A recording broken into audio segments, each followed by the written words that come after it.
I can hardly believe I'm in this situation. I'm not sure where to begin. My fiancé and I have been together for 5 years. I'm in my early 40s, and she's in her early 30s. We're scheduled to get married this summer. Our love remains as strong as it was in the first few months of our relationship. We initially met at work, where we were colleagues in different departments. Our solid and respectful friendship eventually blossomed into something more. Throughout our time together, we've been genuinely happy. Our bed life is satisfying, we have no financial worries, and we share trust, respect, open communication, and common interests. We have a lot of fun together, and there's no mistrust or insecurity when we pursue our individual interests. One thing I must confess is that when we first met at work, she was engaged to someone else. While I never engaged in any unfaithful behavior, I'm not that kind of person. I have to admit there were moments when I felt she flirted with me inappropriately. Fast forward to this past September, with COVID more under control in our area. We hosted a small dinner party for 3 other couples on a Saturday night. My fiancé, who enjoys hosting such events, insisted on assigning seating at the table for everyone. She sat between one of her close female friends and the friend's husband, whom I'll call Bob. During the meal, as I moved between the kitchen and the dining area while everyone chatted happily and enjoyed some drinks, I caught what seemed like an odd sight when I glanced back at my fiancé and Bob. It appeared as if they were holding hands under the table. I looked away, rubbed my eyes, and when I looked back, they were not doing that anymore. But it was one of those moments when it's like discovering a break-in at your house. You return home and your eyes register the chaos, but your brain takes a moment or even minutes to process it all. In fact, part of your brain tries to convince you that this isn't what it looks like, or you did this, but you forgot you left the place like this. It was a similar feeling. Consequently, I started to become more watchful of her and felt less secure in our relationship. Fast forward to November, and I began to notice something. Some nights when we were both exhausted, we liked to unwind in front of the TV, each with our laptops or phones. She's active on Facebook with many friends, so she spends a lot of time there during our relaxation sessions. However, starting in November and continuing to the present day, I noticed that she positioned herself just subtly enough so that I couldn't see her screen. It was a subtle change, but I don't think I was imagining it, as we used to be able to see each other's screens when sitting on the couch together before this. I considered inviting Bob and his wife to our planned January vacation. However, I dislike Bob, and a lingering feeling of unease made me hesitant. But since I couldn't provide solid reasons for excluding them, my fiancé grew frustrated with me. In any case, due to circumstances like COVID, we ended up having to cancel the holiday. After reading many threads here, I realize I'm fortunate in some ways because we're not married, have no kids, and I lack concrete evidence of anything going on. However, my intuition is on high alert, though not at a critical level yet. I'm starting to feel ashamed of how much this emerging obsession is affecting my life. Here's where I need input. Should I consider taking steps to essentially spy on her? This could involve hiring a private investigator, using a voice-activated recorder in her car, or, which I see as a major violation of boundaries, attempting to access her various devices. I'll conclude this as I began it. I can't believe I'm in this situation. Update. Before I clarify further, it's essential to mention that I registered here about a month ago. I wrote my initial post sometime before that, as it felt good to get my thoughts out at the time. However, a significant change has occurred between then and now, particularly in our bed life.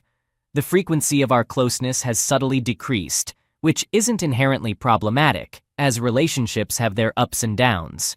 What stood out was an incident about a week ago that prompted me to return here and gather the courage to post. After we just had closeness, I suddenly realized that my fiancé had approached our bed life differently than usual, not just on that occasion, but perhaps the previous 2, 3 times as well. So, without much forethought, I commented, "Hey, there's something different about the way you've been close with me." What struck me as odd was A, she appeared startled, B, she denied it initially, but then C, the next day she said, "I think you're imagining it, and besides, it's okay to change things up in that department once in a while, don't you think?" What's frustrating is that if I hadn't noticed the possible hand-holding incident, I probably wouldn't have been bothered or suspicious by subsequent clues. answers, and questions. I'd prefer to gather evidence rather than confront the issue. Confrontation without solid proof isn't my style. It's not entirely that I don't trust her, but my gut is telling me to be very concerned. My intuition is rarely wrong. Editing. Where should I position the voice-activated recorder? Your point about the short-term cost of hiring a private investigator versus the potential expenses of a messy divorce makes sense. Additionally, I earn twice as much as she does. Unfortunately, I wouldn't have any luck contacting her previous fiancé because he unfairly placed more blame on me than her for their breakup. That's entirely inaccurate, but he wouldn't be a trustworthy or reliable source. Thankfully, we're renters for now, but we plan to purchase our own property by Christmas of this year. Real estate in our city is outrageously expensive, so we've been taking it slow. While we currently live together, it's a situation that could be easily terminated, and we no longer work at the same place.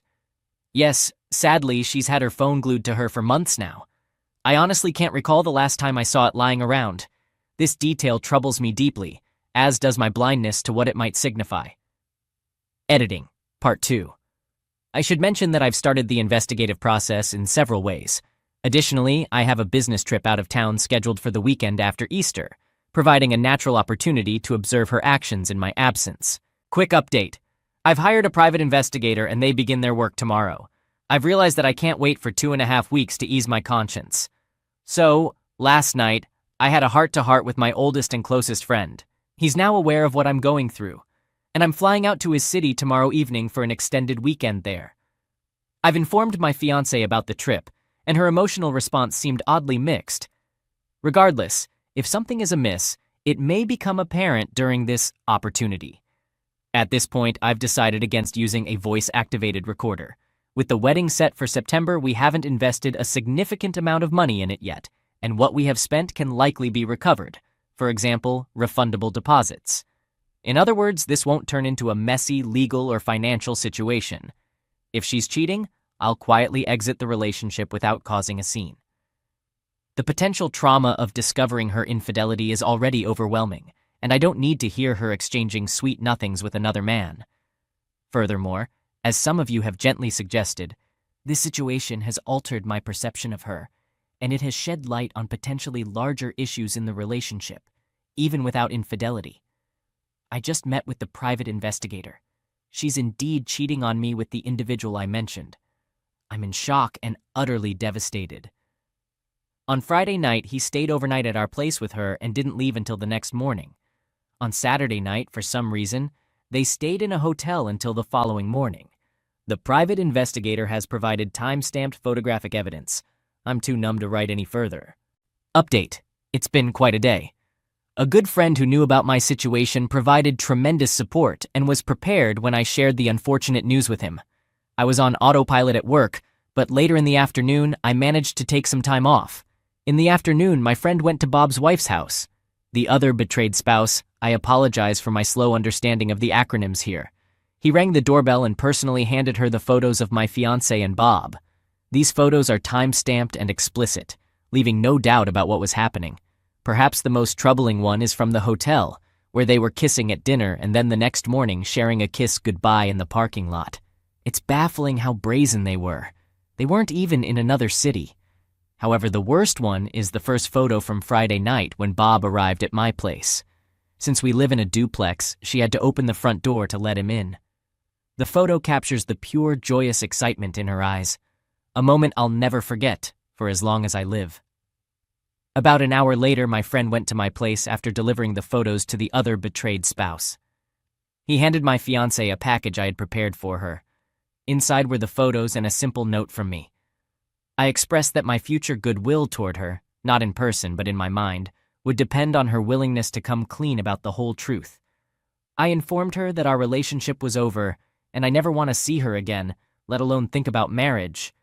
I gave her until Thursday afternoon to move out of our place, which I entirely cover financially, and I requested that she leave her engagement ring in a clearly visible spot. Not even 5 minutes before my friend dropped off the package with my fiancé, I missed 2 calls from her. She followed up with several nervous texts asking my whereabouts, why I wasn't answering, and why I wasn't at work. I can only guess that Bob had called her in a panic, perhaps thinking someone was onto him and they could get away with it. After receiving my package, about half an hour passed before more missed calls and texts from her, asking me to call her. Then came a text saying, "It's not what it looks like." Unbelievable. Just before I started typing this, I received 2 very emotional voicemails from her. The first one was nearly unintelligible as she screamed and cried, and in the second, she admitted that she couldn't deny the photo's reality but claimed it was the first and only time they had ever done anything. She suggested that Bob took advantage of her when they got too drunk on Friday, and one thing led to another. I then told a lie, which is unusual for me, but I texted only one thing in response. "I saw you 2 holding hands under the table at our dinner party in September. The same private detective has been gathering evidence for months now. I only asked for the photos from this weekend to make it undeniable. We are finished. However, if you want this to end as amicably as possible, you must do the right thing and A. Stop lying, B. Stop taking me for a fool, and C. Tell the whole truth. I don't actually care what you have to say, but if you don't come clean to me, and thus to yourself, about why you did this, I guarantee you will continue to repeat this destructive cycle for the rest of your life." I haven't received any response at all. I want to express my gratitude for the advice from people here, even those suggesting a more drastic approach like sharing this with her family. However, that's not my style. I know myself well. This situation is and will be profoundly traumatic for me. To survive, I must stay true to who I am. While I appreciate stories of people seeking revenge for infidelity, planning and executing such things is not in my nature. My strength will come from not having an in-person conversation with her about this, permanently ending our engagement, refusing to entertain the possibility of reconciliation, and asking her to vacate our shared space. Lastly, I have to admit a petty thought despite my efforts to remain composed and dignified while writing this. Although Bob is younger than me, somewhere between her age and mine, he is less intelligent, less emotionally sensitive, something I thought she valued. And the ironic part is that I'm objectively much better looking than him. I know it sounds superficial, but it's true. I've often been compared to a well-known British movie star in romantic comedies. This guy, while more muscular, looks like a bulldog. I just can't comprehend it. He and his wife also have 2 young kids, so there's that too. I apologize for not fully addressing various questions some of you have asked this past week, but I feel like I've been navigating from one nightmare to the next. At least now I have the peace of mind that I'm not losing my sanity. I have a therapy session booked for next Tuesday, the earliest available, and I'm staying with my friend. Fortunately, he's single, so I'm not inconveniencing a family. I'm also sorry for the scattered nature of this message, but it reflects the state of my mind. Update. As expected, the past day and a half has been incredibly tough. On Monday night, my now ex-girlfriend figured out where I was staying, came over, and insisted that my friend let her in. He didn't allow her in, and in fact, he had to physically stop her from entering. This led to a barrage of texts and tearful voicemails, where she expressed a desire for a second chance and claimed that the past weekend was the only time they had a physical affair. She admitted that it had been an emotional affair since last July, 2020. I chose not to respond to any of her messages, so after a day of attempting to shower me with affection, from Monday afternoon to Tuesday afternoon, her texts turned nastier last night. She asserted that my attempts to break up her relationship with Bob and the other betrayed spouse were ineffective and would fail because the other betrayed spouse understands the value of forgiveness. I find it rather astonishing that she, A, believes she has insight into the other betrayed spouse's mindset, and B, that the other betrayed spouse has already granted such swift forgiveness. Finally, I broke my silence and asked her a simple question. Why? After some hesitation, she essentially conveyed that, because I'm a perfectionist, she stopped feeling like she could freely express herself with me early in our relationship, around the 2-year mark. She claimed that Bob makes her feel secure and protected, and that they can discuss anything. When I pressed her for details on how I hindered open communication, she could only recall minor arguments from the early stages of our relationship, which A, I believed we had resolved, and B, weren't solely related to my perfectionism. Despite everything, she wants us to try again and insists that she's willing to do whatever it takes. She has asked me not to confide in anyone, such as my family or friends, about this because she believes we can fix it. I, however, don't believe her at all. At this point, I feel completely drained of emotions and utterly exhausted. I haven't had a proper night's sleep since Sunday, so I might consider taking some sleeping pills tonight. On a final note, apologies for the disorganization, my self-esteem has taken a severe blow. My emotional and spiritual image of my ex-girlfriend has been shattered, making any future with her impossible. Trust has been irreparably damaged. While I do have some sense of relief that I've avoided a life with someone of such low integrity, I can't help but dwell on physical aspects. I'm plagued by humiliating questions. Did I not satisfy her enough during our intimate moments? Was my physical appearance not to her liking? Did she desire a different body type? Although I have no knowledge of their actions, the mere thought is incredibly distressing. Update. The past week has been absolutely unbelievable. It's as if it flew by in the blink of an eye, yet it felt like an eternity. Wednesday night was a mess. My fiancée called me and adamantly declared that she would not move out under any circumstances. I responded by telling her that she had to, or else I would share the incriminating photos with her family. Harsh words were exchanged between us, and I had a sleepless night. Thursday morning, I received the sweetest texts from her, full of apologies for the previous night's altercation. She promised to pack her belongings and spend the weekend at a friend's place, pleading with me not to disclose anything to anyone. She believed we could mend things and make them right. I questioned why I shouldn't reveal the real reason our wedding was off, and she insisted it would ruin any chance of reconciliation. I returned to my place on Thursday night, and it was incredibly difficult to be there. I mentioned before how it felt like a break-in, but with a twisted twist, where you know your house has been invaded, yet your eyes fail to provide concrete evidence. Most of her belongings were gone, but she had left behind the engagement ring. Something compelled me to reach out to my fiancé's ex-boyfriend, the one she cheated on with me.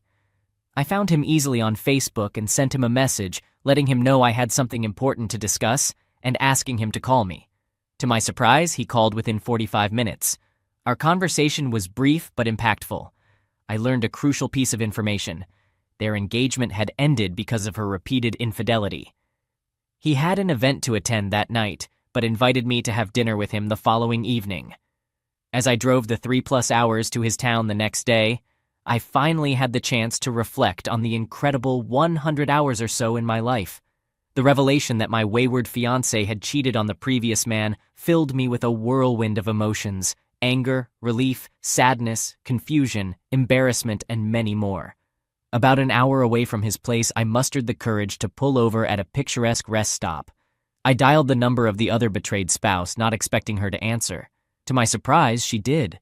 There were lengthy, tearful silences on her end. She revealed that her husband had cheated on her before their wedding, and when she was 6 months pregnant with their second child. They had worked through their issues, and as far as she knew, everything was better. Disturbingly, despite her husband's multiple infidelities, she framed my wayward fiancé as the aggressor and her husband as the victim of a predatory woman. What shocked me even more was her statement that many people knew about my fiancé's infidelity with her ex-fiancé, but had kept it from me to spare my feelings. Finally, when I inquired about her plans, she revealed that he was willing to do whatever it takes to mend things with my wayward fiancé, including counseling and full transparency. For these reasons and more, she decided to stay with him. The most important detail she casually mentioned at the end of our conversation was her eagerness to start over with him after Easter weekend, as he had an unexpected business trip over the weekend, leaving on Friday and returning yesterday, Monday. With the fog of deception from my wayward fiancé finally clearing, my senses were on high alert, and I immediately contacted my excellent private detective to inform him of this development. After the initial exposure of the affair, he had advised me to retain his services a little longer because it's common for exposed individuals like Bob to continue their affairs but become more cautious about concealing them. Consequently, I authorized further investigative work on his part. I met with my wayward fiancé's ex, and we went to a steakhouse. The first 30 minutes were incredibly challenging, with two men who had both been betrayed by the same woman, each grappling with a whirlwind of emotions. However, the conversation gradually improved. He shared details about my wayward fiancé's numerous infidelities that he knew of, during their relationship, and his deep regret for repeatedly taking her back. Strangely, what convinced him to reconcile with her was her comparing him favorably to her other partners, saying, "How could I be so foolish to be with an inferior man when I have you?" I could sense the mix of emotions within him upon learning about my situation.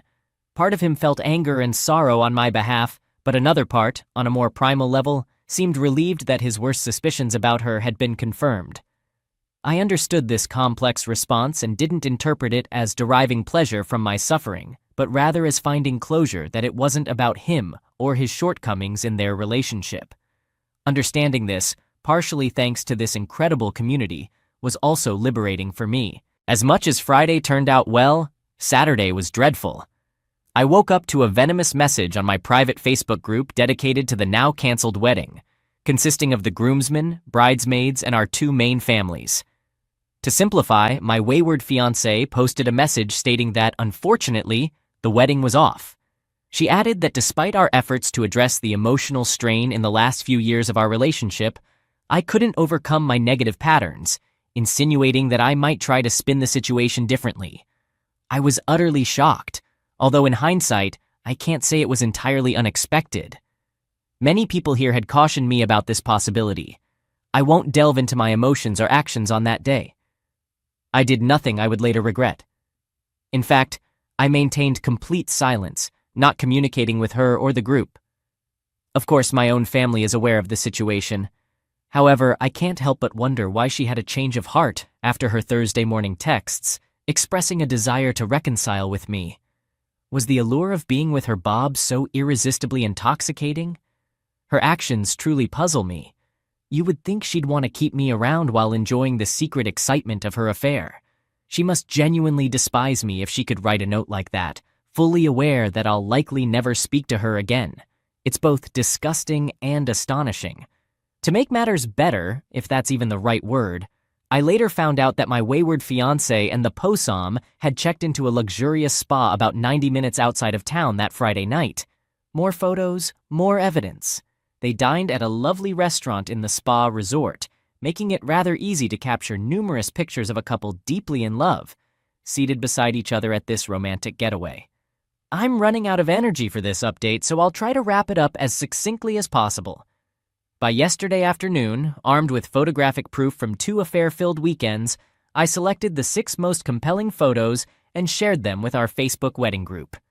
I apologized for the delay in responding to my wayward fiancé's deceitful Saturday message, explaining that I had been visiting her ex-fiancé and was disappointed, though not surprised, to discover that she had engaged in similar behavior before. I asked the group to genuinely reflect on whether any part of me had ever appeared even remotely offensive emotionally. I also inquired whether my wayward fiancé had ever mentioned to any of them, before the affair was exposed, that I was emotionally offensive. I felt that honest answers to these questions, in addition to the damning photos, would reveal the truth. I've received several supportive messages from most members of the group, with the ones from the bridesmaids providing an extra boost of encouragement. Her father has invited me for coffee this week. He holds me in high regard. However, I'm not entirely sure I want to meet him, despite our close relationship. Lastly, as liberating as it has been to break free from this tumultuous relationship that lasted 5 years, most of me is shattered beyond belief. I not only question my supposed ability to observe and understand someone I lived with for 5 years, but I'm also deeply concerned about the profound damage this experience will inevitably inflict on all my future relationships. Yes, I am free, but I will never fully trust again. Update. I want to address something that many people have inquired about but I haven't mentioned yet. She is an exceptionally beautiful woman, often compared to Blake Lively in terms of her looks. I hope it's okay to use celebrity names here. If not, I apologize and will edit it. I want to clarify that I'm not mentioning this because I want her back. I'm simply highlighting that throughout her life, she has always turned heads wherever she goes. Her ex mentioned on Friday night that part of the reason he kept taking her back was because he felt he would do anything to keep such a stunning woman in his life. Since discovering her infidelity, my attitude has certainly changed. However, it's possible that my biggest struggle right now, my complete and utter blindness to what was happening, stemmed from believing that the woman inside mirrored the beauty on the surface. I didn't hire a private investigator to gather more proof because the initial photos told me everything I needed to know. What left me in disbelief was the fact that after all that, both she and he could, within days, continue their affair so openly as if D-Day meant nothing. Part of me had thought that the private investigator might find nothing this past weekend.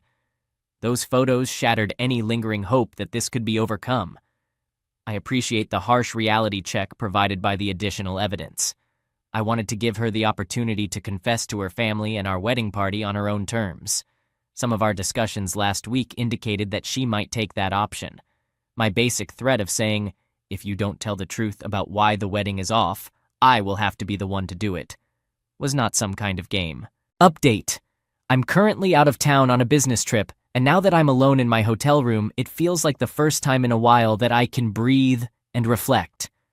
On Wednesday, I contacted the other betrayed spouse and requested a meeting with her. She said she understood why I wanted to meet and that she didn't want to endure more pain. She's a close friend of one of the bridesmaids who informed her about my Facebook post. I expressed my concern to her about how her husband was continually causing her harm and told her that meeting with me and seeing the photos from the second affair weekend might unexpectedly empower her in the long run. She disagreed. My wayward fiancé has been reaching out through texts, calls, and even emails ever since I posted about her second weekend of infidelity on Facebook. It's been 10 days, and during this time, I haven't directly responded to her at all. Her tone in the messages has shifted from anger and spite on the day of the Facebook post to sadness and despair in the middle of the week. Recently, she's been begging, pleading, negotiating, and making promises in her attempts to reach out. I discovered a handwritten letter from her in my mailbox, explaining why she believes she deserves another chance, and outlining a plan to make amends for everything. I believe it was the right decision to reveal the true reasons for canceling our wedding to our friends and family. Not only did it immediately refute her false claims of me being an offensive person, but it was also the least severe consequence of her not choosing the path of honesty to explain why our relationship ended. I've talked to the groomsmen and 2 of the bridesmaids, and it's evident that they swiftly supported me and turned against her for her infidelity and her audacity in suggesting that I was offensive. Part of me is superficially concerned that her sudden change of heart and desire to reconcile may be influenced by the community's response to her actions. I worry that if there had been less condemnation from our group, and if a few had believed her lies, she might not be so quick to beg for my forgiveness. However, I can't dwell on that. I know it might disappoint some of you, but I agreed to meet with her father on Thursday. We met for afternoon drinks at his golf club, and our conversation was long, difficult, and intricate. Her father holds a prominent position in our city and is a highly influential individual. I need to be cautious with what I share beyond that. He confided in me that he had 2 significant affairs when my wayward fiancé was younger, something she never disclosed to me. He feels responsible for her infidelity towards me, explaining that she has always looked up to him. He admitted that he didn't do a good job of explaining to his daughter, when both affairs were exposed, why his actions were so wrong and how they might have harmed her mother, the children, and the extended family. He told me that my wayward fiancé has never loved another man as deeply as she has loved me, and this is the first time someone has held her accountable for her poor behavior. He suggested that I possess significant power in this situation and have an opportunity akin to a god to grant his daughter forgiveness and redemption. He believed that my ability to forgive her and rebuild our relationship would not only demonstrate greatness, but also ensure her unwavering loyalty to me for life. I must admit that there was a certain allure in the ideas surrounding those words. However, he made a mistake when he mentioned that due to his influence and reputation, he could open doors for me through certain means. I could see how his name could indeed enable such actions. Yet when he proposed this to me, I lost my composure. In a split second, I realized that there was little difference between his belief that his name and power could absolve any wrongdoing, and my wayward fiancé's belief that her physical beauty could excuse her numerous infidelities. Thanks to the insights I've gained from this thread, I found the words to respond. I don't think you understand. It will take years for your daughter to re-enter my life in any capacity. I explained, for me to consider being with her again, I would need to see genuine understanding, empathy, self-awareness, and sincere remorse. I also noted, her journey towards that will be long, as she has engaged in this behavior for years and her damage runs deep. To his credit, he respected my stance and asked for more time. On Friday morning, a few hours before I was scheduled to go to the airport, the other betrayed spouse called and with a trembling voice requested to meet for coffee. I agreed to meet. Out of respect and dignity, I won't divulge the details of the painful 40 minutes we spent together. However, witnessing the second set of photos was a harrowing experience for her, and it was difficult for her to process. By the end of our conversation, though, she seemed to be making some progress in coming to terms with the reality of her husband's actions, with one of her own friends no less.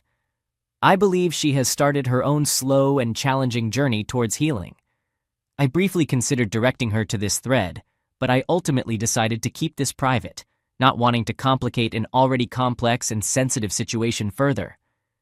Finally, yesterday, just before dinner, I received a lengthy email from my wayward fiance's mother. She showed empathy for how I might be feeling, but went on to share that her daughter had confessed all the details of her affair to her. She mentioned that her daughter was utterly broken, and she requested that I, to some extent, take time to consider giving her another chance. It felt as though my pain and emotions in all of this were relegated to a mere afterthought. Update: I got back home yesterday evening, and true to her word, my wayward fiancé had left a handwritten letter in my mailbox. Initially, I resisted the temptation to open it and even went to bed undecided about whether I should read it at all. However, sleep eluded me, and I eventually gave in, opening the letter. My intention was to sleep on it, gather my thoughts, and then share a summary of the letter here. So here I am today. She began with a straightforward apology, expressing her deep regret for the pain she has caused me. Next, she mentioned that she and her Bob have decided to end their relationship for good. She then delved into explicit and almost clinical detail about how I had been her best lover, offering comparisons to Bob and her previous partners. While I no longer care about this aspect, I'll give her credit for the level of detail she provided, which was both unusual and somewhat touching. She proceeded to lay out a timeline of how things unfolded. A few weeks before the September dinner party, where I suspected they were holding hands under the table, Bob called her to discuss his marital issues with his wife, who happened to be my wayward fiancé's friend. Apparently, he sought her insights. They met for coffee one workday morning, roughly 8 days before the dinner party, which led to a week of texting between them. On the morning of our dinner party, while pretending to be on an extended shopping trip, they met in a park. There, he confessed his deep infatuation for her. She admitted to feeling ashamed for falling for his words, but his primary argument was that if she felt even a fraction of what he did for her, she should scratch that itch before committing to marriage. She claimed she firmly declined his proposition, but during the dinner party that same evening, he played footsies with her under the table. She regarded it as unlucky that I happened to glance back just as he made physical contact with her. She mentioned he initiated this as well. Their first kiss happened in late October, incredibly while she was visiting an affair partner and the other betrayed spouse's home for drinks and dinner during a weekend when I was away. Another betrayed spouse had gone to put their children to bed after dinner, and during this time, he passionately kissed my wayward fiancé while his wife was out of the room. She acknowledged it was wrong, but found it thrilling. Throughout November, he apparently pressured her heavily to get me to agree to have him and the other betrayed spouse join us on our January vacation. A significant portion of their text messages in November and December revolved around various scenarios he devised for them to engage in an illicit affair right under our noses. She provided vague details about when their affair began, mentioning it started in early February. They insisted on meeting in my house as often as they could manage. She claimed that his ultimate thrill was to humiliate me. Surprisingly, her main argument was as follows. She acknowledged that infidelity might run in her family or be in her DNA, but she claimed she was completely willing to leave all of that behind because I am the perfect man. Her twisted logic was that by having this affair, she could cleanse herself of her demons and prepare for a committed life with me. She also mentioned that one of the main attractions of the affair was her strange aversion to this man, the very one who made her feel safe and secure. Combined with his desire to humiliate me, She believed her self-disgust for choosing him would finally help her overcome her last temptation to cheat. Additionally, she stated that she would be living with her parents indefinitely. She expressed her intention to undergo therapy for the first time in her life. She promised to write me a monthly letter to update me on her progress. She claimed she wanted to win me back, but only on my terms. She admitted that my decision to cut her off the way I did made her realize how much she truly loves and wants me, and she was devastated by her actions. Regarding her previous comments about emotional offense, she sort of apologized, particularly for their public nature, but she didn't completely retract her statements. Instead, she recalibrated her remarks to suggest that I hold myself and others to too high a moral standard, which she finds suffocating. She acknowledged her admiration for my integrity, but argued that it's impossible to live up to the perfectionist ideals I hold for myself and others. She suggested I reflect on this last comment. Honestly, after reading all of this, I'm too emotionally exhausted to express how I feel. I don't even know which emotions are left or available to me at this point. I'll never be able to see her in the same way again. Perhaps I'm too demanding in my standards, and maybe I need to be more forgiving when it comes to my own flaws and those of others. But there are aspects that still pull me towards her. Rest assured, I will continue to maintain no contact with her. The other betrayed spouse has reached out to me, requesting another coffee meeting this Thursday because our previous coffee chat apparently helped. Update. The community's analysis of my wayward fiancé's letter provided the necessary wake-up call for me to read her words with the insight needed to see through all the nonsense, manipulations, and evasions. My challenge was to retrieve the engagement ring while still maintaining my no-contact stance with my wayward fiancé. So late on Tuesday night, I sent an email to my wayward fiancé's father, expressing my appreciation for his daughter's letter, but explaining that by not returning the ring, she wasn't respecting the boundaries I had set. He responded early the next morning, agreeing with me and suggesting we meet for lunch at an exclusive restaurant. What a family indeed. During the first half of our lunch, we talked about everything but the underlying issue at hand. It was like skirting around a 700-foot iceberg beneath the surface of the conversation. Eventually, though, he produced the ring and returned it to me, but not without some theatrics. He continued to blame himself for his daughter's problems and mentioned her mental health being under great threat due to the shock of being denied something she wants, which apparently is me, for the first time in her life. However, things took a sour turn between us when, near the end of the meal, I leaned back in my chair, observed him carefully for about 10-15 seconds, making him quite uncomfortable, and then said, let me tell you something. By the time I was 13, and it's possible I was even younger, my mother instilled in me a powerful mantra: take responsibility for your actions. When I was younger, I was skilled at finding ways to shift blame for my wrongdoings onto others or other excuses. My mother taught me, before I was even in high school, that it is liberating to own up to our mistakes. It's empowering. He appeared torn between anger and embarrassment, and a lengthy silence hung between us.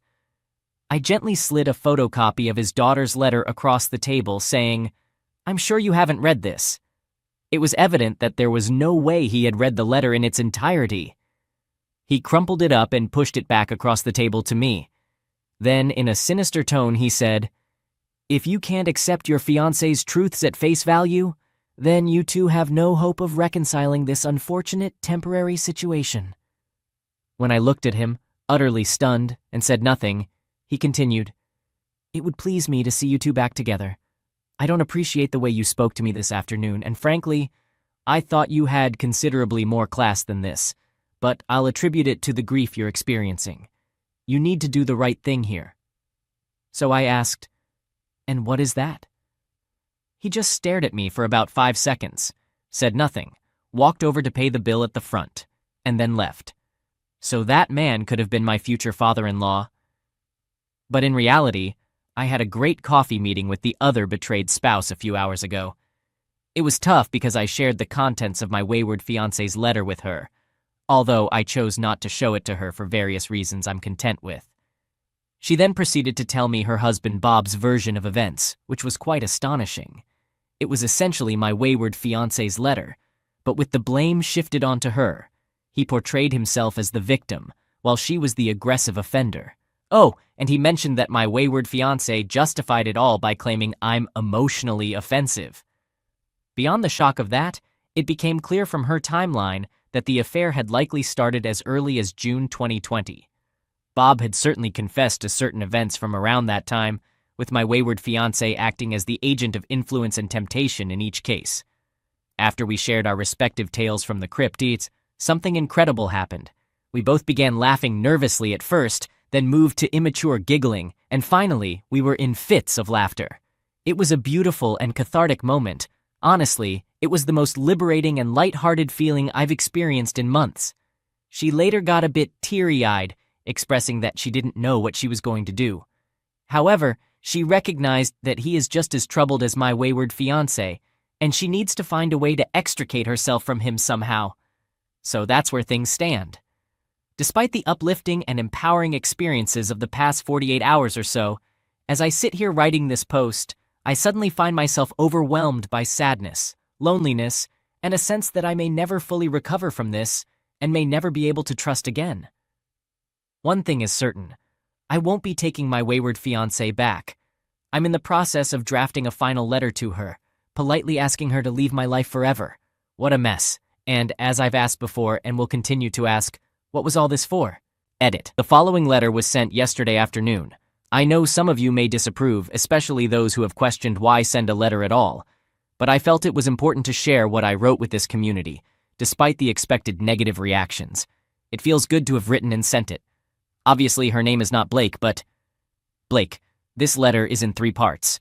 This is the last time I'll be communicating with you. I request that you refrain from contacting me in any way from now on. I also kindly ask that neither your family nor any friends reach out to me on your behalf in the future. If you or your family disregard this boundary, I may have to resort to legal action to protect myself. Our relationship has been irreparably damaged due to your choices and actions. Regarding your letter, I'm pleased to hear that you're seeking therapy. I hope it proves beneficial and that during that process, you can achieve a level of self-honesty you've never had before. The environment around you has supported and continues to support your behavior.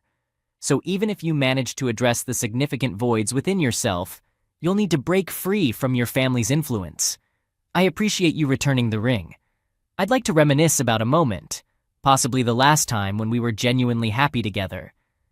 During the peak of the COVID pandemic, we escaped to your parents' cabin by the ocean for a memorable long weekend.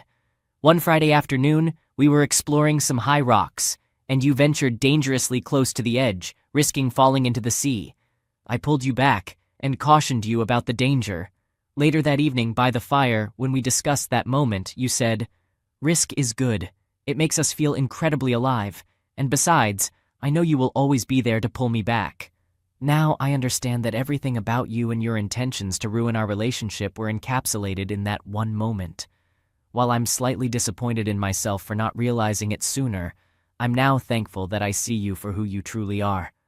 I only hope you can gather the courage to change, but I won't be a part of that process. Update. This morning, I had breakfast with the maid of honor for the wedding that will never happen.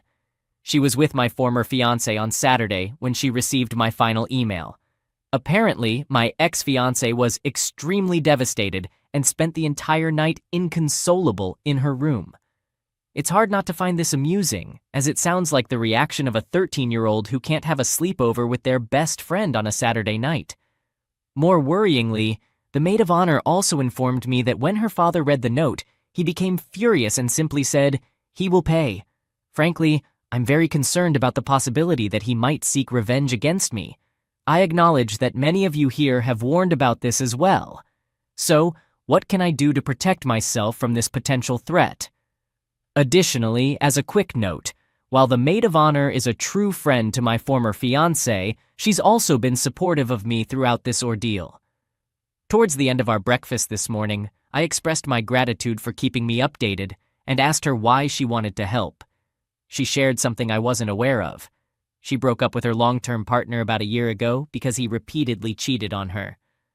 What's particularly interesting is that the maid of honor believes that my ex-fiancé was initially drawn to her as a friend for the same reason she was attracted to me as a boyfriend. We both embody stability, reliability, and integrity, qualities that my ex-fiancé seems to lack herself. The maid of honor wasn't surprised that my ex-fiancé cheated on me, as she believes she has a history of doing so, although she thought I might be an exception. She continues to be a friend to my ex-fiancé, but also empathizes with me and believes I've done the right thing. Now, on to some concerns about another betrayed spouse. Until Thursday, we had been exchanging light texts every day, offering support and encouragement. However, I haven't heard from her since we met, which is understandable considering we're both dealing with our grief. In addition to not hearing from her, the maid of honor mentioned that the other betrayed spouse has been sending numerous angry and hurtful messages to my ex-fiancé via text, phone calls, and emails over the past few days. This raises a concern and a question for everyone here. Concern. I worry that the other betrayed spouse's anger towards my ex-fiancé might be influenced by Bob's negative influence, and she might be inclined to place blame solely on Bob rather than the wayward spouse. I'm concerned about her well-being. This leads to the question, what should my boundaries be in this situation? I feel that as you all have supported me gently, I should do the same for the other betrayed spouse. However, I believe that I can guide, but not insist. Just as you can lead a horse to water, I wonder how persistent I should be in offering support. Many of you have suggested being there for her, and I have tried to do that, but I can also understand why I might remind her of the pain she's experiencing, and talking to me might bring back memories of the similar harm done to her. I appreciate your help in advance on these matters. As for myself, I'm experiencing emotional ups and downs. I have no desire to have my ex-fiancé back in any form. This is who I am now. However, I'm currently struggling with the idea of closeness in future relationships. I'm afraid quite strongly that A, I'll bring a lack of confidence to the process, which has never been an issue before. Closeness has always been a positive, powerful, life-affirming experience for me, and B, I'm concerned that intrusive thoughts will intrude when I'm trying to enjoy the company of someone completely different from my ex-fiancé. Perhaps these concerns are somewhat irrelevant at this point, since my focus should be on surviving this next period without dwelling on the idea of a new relationship. I apologize for the disorganization of this post. It's more of a mind dump after a crucial meeting with someone deeply involved in this situation from both sides. Best of luck to everyone. Update.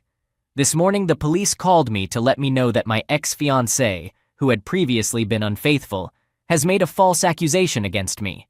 My lawyer is aware that I use this forum and, while acknowledging its positive impact on my mental well-being, has advised me not to discuss any further details until this matter is resolved. Needless to say, this accusation is entirely untrue and I am deeply distressed. Update. It's been quite a draining month. Even though I haven't posted here in a long time, I still lack the energy to provide a detailed account of all the recent events. Here's a concise summary. The good news is that the police investigation didn't last long, only 11 days. My lawyer called me on the first Monday in May to inform me that the police were dropping the case, and that was the end of it. I continued going to work during that week and a half as it helped me stay sane. When I received the good news, it took me a few days to process everything properly. By the end of that week, I decided it would be good for my mental health to take a 5-day staycation. I took Monday through Wednesday off last week. On the Friday when my vacation began, May 7th, I was having a pleasant barbecue in my backyard, sipping wine, and enjoying the evening's coolness when my ex-fiancée suddenly appeared through the side gate. It was surreal to see her. It had been a while. Honestly, she looked like a different person, or rather, I didn't recognize her. It was an odd yet reassuring feeling, making me think that maybe I've been moving on from her more quickly than I realized. She apologized for essentially breaking in but insisted on speaking with me in person. I felt real anger during the first 2/3 of the encounter. First, due to the unavoidable context, her infidelity and how it had shattered our lives. Second, because she was dressed provocatively, seemingly hoping to seduce me, and she was acting very flirtatious, as if we were on our second or third date about to sleep together for the first time. Third, she had violated my personal space, and finally because of what she said. Without explicitly stating it, she suggested that her father had coerced her into making the accusation. She claimed that due to her father's connections with parts of the police force, it was all part of a game to scare me. However, when she realized the consequences for me, she had a change of heart and stated that she had made the accusation while in a deep state of mental distress, almost like a fugue state. To my credit, I managed to remain remarkably calm and did a few things. I conveyed the immense hurt and damage she had caused me and made it clear that I would never truly forgive her. I informed her that I want absolutely no connection with her or her family from now on. I told her that the best thing she could do for me was to never communicate with me again. I mentioned my conversation with her ex-partner, which made her very angry. However, to her credit, she managed to control her anger and used it as an opportunity to acknowledge that she's deeply troubled. She recognized the need for genuine therapy to understand why she had been cheating for so long and to break free from her family's unhealthy influence over her. To her credit, she listened attentively and offered an apology. She admitted that she now understood our relationship was over, and she promised to leave me alone. She did add that A, she had only been unfaithful once, and B, her ex-partner wasn't as great as me in any way, etc., and that she felt somewhat coerced by him. I simply shook my head sadly and watched her walk away. I had a truly relaxing weekend, and in the end, my encounter with her had been liberating in many ways. However, the following Monday, my ex-fiancée sent me an email with a revealing photo of her sunbathing. I chose not to respond. The next day, she sent an even more revealing photo with a note saying, "I know you can't dislike these that much if you aren't telling me to stop." Then, on the same day, she sent me a fairly explicit video of herself. At that point, I did respond, expressing anger and informing her that I would pursue legal action to remove her and her family from my life because of their relentless pursuit. Later that evening, she wrote back, apologized, and said she recognized her need for help and wouldn't contact me again. I haven't heard from her since, though it's only been 5 days. Now, the most complex part of my update is the following. The other betrayed spouse reached out to me on Friday night, apologizing for her silence, and we had a pleasant exchange both then and throughout Saturday. It was so pleasant that she essentially invited herself over for drinks yesterday afternoon. On the surface, she's trying to break free from her manipulative and toxic husband. But deep down, it's evident to me that she's still in love with him and might want to hurt him as much as she can, whether to win him back or for some other reason. To get to the point, we shared a passionate kiss. I wonder if it's strange that my ex-fiancé's photos and video aroused me. My desire had all but disappeared during this ordeal. So, the strange combination of feeling like my ex is truly out of my life, coupled with the appreciation of those photos, awakened some dormant desire in me. I could have slept with the other betrayed spouse, but we both realized at the same time how easily it could lead to closeness. So we stopped. However, she has been texting me frequently since then and is trying to arrange another meeting. I know this is not a good situation. The temptations are apparent. 1, I haven't closeness in a long time and am not ready to start dating, so this might seem convenient. 2, a sense of revenge. 3, I feel like I'm one of her few healthy supports. I'm also aware enough to understand that probably less than 5% of her behavior is driven by genuine attraction or desire for me, and it's mostly about her unhealthy feelings towards her unfaithful husband. I also realize that if I had closeness with her, it would increase the chances of my ex-fiancé returning to the picture, but in an even more disturbed and obsessive manner. That sums up my entire update. In reality, it might not be as dramatic as some of my previous updates. Overall, I believe I'm moving forward, in a better place, resisting the temptation of my ex-fiancé and feeling less hurt and broken than when I first learned about the betrayal. However, I do acknowledge that I am damaged, as evidenced by my decision to kiss the other betrayed spouse, and I will continue to seek counseling. Lastly, it was reassuring to check in from time to time and see people's support and care. This place has been truly wonderful for me. I want to express my gratitude for the helpful responses. One of the main reasons I've stayed here and relied on it as my primary source of non-legal advice is that I receive genuinely helpful, sober, and honest guidance in a safe environment. It's like a much-needed reality check for those trying to navigate the aftermath of betrayal. Looking at my actions since my ex-fiancé unexpectedly showed up at my place, it's clear that her visit sent me into a bit of a tailspin. However, I now feel like I've broken free from the effects of the past week or so. I had a productive conversation with my lawyer early this morning. He wasn't pleased with me for even responding to my ex-wayward spouse, but he's relieved that I haven't taken any action with those photos and videos, like forwarding or downloading them. One important point to note, some posters have suggested that I delete all of those emails from her, but my lawyer strongly disagrees. He believes that they constitute clear evidence of ongoing stalking by my ex-fiancée and her family. Indeed, I'm pleased to report that he is taking careful steps to initiate legal action against my ex-fiancée and her family. This legal action is related to their false accusation against me and a well-documented pattern of stalking and intimidation. I've also blocked her on all available platforms. My brother, a truly wonderful person, is arriving on Thursday and will be staying with me for 10 days. It'll be a great opportunity to spend quality time together, especially since he has a busy life as a husband and father. He'll also serve as a sort of moral compass to help me avoid falling into any of the traps that ensnared me last week. On a related note, I just had a productive phone call with the other betrayed spouse. Without any prompting from me, she acknowledged that our brief kiss was inappropriate and driven by a desire for revenge more than anything else. She fully understands why we can't see each other in the near to medium-term future, so that shouldn't be an issue. However, she does want me to be a kind of informal counselor for her over the phone. I gently but firmly explained that I can't take on that role. While she was upset because her previous therapy experiences didn't go well and she views me as a safe person, I emphasized that A, it's unhealthy for me to be her quasi-therapist, B, I need to distance myself from all individuals involved in this tragedy, and C, she should have someone safe ask the more challenging questions to empower herself and, hopefully, break free from her offensive husband. I believe she will respect my request for no contact between us for the next several months because she recognizes the precarious legal situation I was in and doesn't want to jeopardize my safety. Additionally, I have a fortunate piece of information to share. My observant neighbor informed me last week that they saw my ex-fiancé sneaking in the side gate on that Friday night. He is willing to provide a statement about this, and my lawyer believes it's a valuable card to keep in our back pocket, potentially constituting trespass if needed. It feels empowering to take proactive steps against my ex-fiancée and her family. I've felt like a victim throughout this ordeal, and my ultimate goal is not necessarily justice or compensation, but simply to have the father and daughter leave me in peace.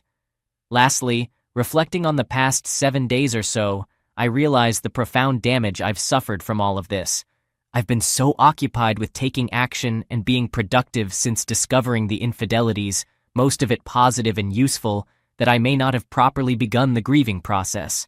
While part of me yearns for the companionship of a good woman, I understand that it would be unfair and selfish to burden her with my emotional baggage while this damage is still fresh. I do feel quite lonely, though, and I hope my brother's visit will help alleviate some of that loneliness.